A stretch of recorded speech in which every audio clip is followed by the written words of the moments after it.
Sampurasun para wargi, kembali lagi bersama saya Anggana Mulia dan saat ini saya ditemani oleh Sylvia Mariam Fauzia dalam program acara Spartan seputar Garut dalam sepekan. Saat ini saya sedang berada di SOR Ciatel. Seperti biasa saya akan mengulas informasi-informasi berkaitan dengan Pemkab Garut. Untuk para wargi pasti penasaran kan? Oke, kita langsung saja. Nah, untuk para wargi, saat ini kita sedang berada di Sport Hall dan saat ini juga sedang ada kegiatan futsal antar UPT. Lalu informasi pertama diawali dengan informasi Wakil Bupati Garut, Dr. Helmi Budiman, menyampaikan bahwa saat ini ada tugas berat yang harus diselesaikan oleh Pemkab Garut, khususnya dari Dinas Kesehatan. Yakni di bulan September 2021, Kabupaten Garut harus menuju 100% bebas ODF atau buang air besar sembarangan. Saat ini Indonesia masih memiliki tantangan sebagai negara berkembang, yaitu kurangnya di bidang sanitasi. Ngomong-ngomong untuk Teh Sylvie sendiri, tahu nggak sih BABS itu apa? Kalau artinya BABS itu kan buang air besar sembarangan. Secara umumnya itu merupakan perilaku di mana orang-orang masih melakukan buang air besar di tempat yang tidak semestinya gitu, karena mungkin itu kurangnya sanitasi dan pengetahuan dari masyarakat di daerah tersebut. Lalu ada hal yang dikategorikan sebagai BABS. Teh Sylvie tahu nggak sih? Cuman tahu jumlahnya ada 4. Oh, jumlahnya ada 4. Nah, apa aja. Lalu sekaligus ya saya akan mengasih tahu Teh Sylvie sama para wargi. 4 tersebut di mana yang pertama yaitu buang air besar dengan jamban model cemplung. Yang kedua, buang air besar di sungai atau di laut. Yang ketiga, buang air besar di sawah atau di kolam. Yang keempat, buang air besar di pantai, kebun, atau tanah terbuka. Hal yang tadi disebutkan memiliki dampak buruk. Dampak buruk dari BABS yaitu terkontaminasi dan tercemarnya air minum. Sehingga hal tersebut menjadi salah satu penyebab terjadinya penyakit diare dan cacingan masih mendominasi di Indonesia.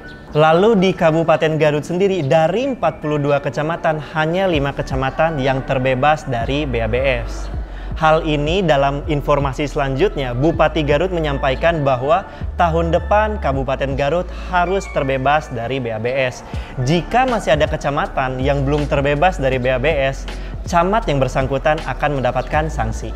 Nah, oleh karena itu Kang, untuk membantu upaya pemerintah dalam memberantas BABS, yuk wargi Garut sama-sama kita ubah perilaku buang air besar sembarangan. Karena dengan kita selalu melakukan BABS itu akan terjadi dampak negatif bagi kesehatan dan juga untuk lingkungan. Nah, hal yang tadi dibicarakan sama Teh Sylvie itu benar.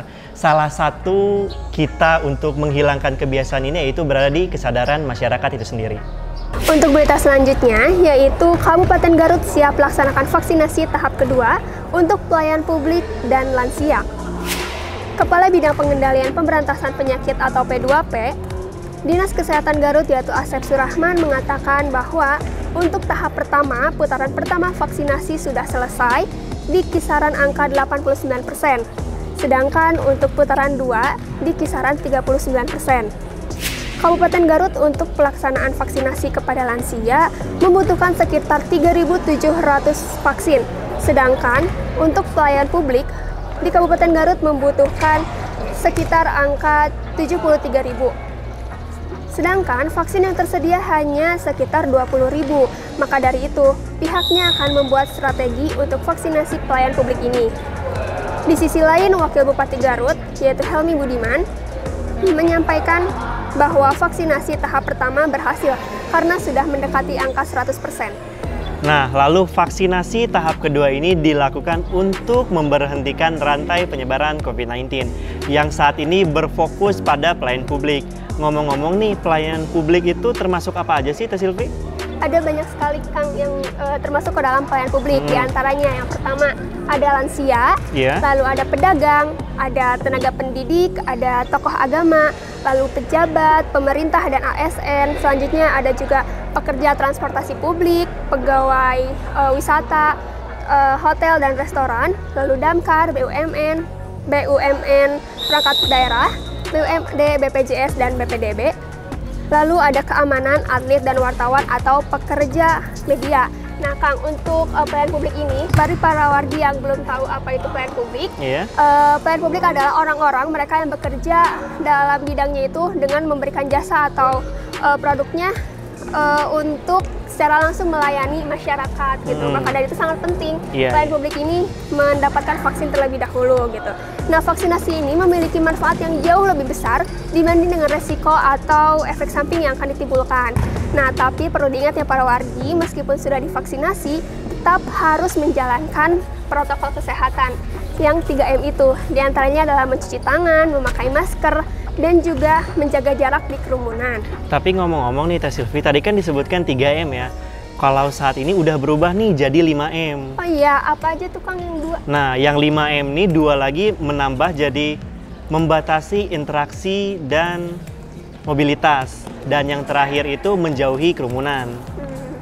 Karena mungkin yang 3 itu dinilai kurang efektif. Iya, kurang efektif, jadi ditambah lagi menjadi 5M. Nah, iya, untuk para wargi nih, dengan menjalankan 5M yang tadi dan juga diharapkan dengan adanya vaksinasi ini, vaksin ini dapat diterima dan disambut dengan baik oleh masyarakat sehingga angka penyebaran COVID-19 di Garut ini dapat berkurang ya Kang? Iya, benar sekali.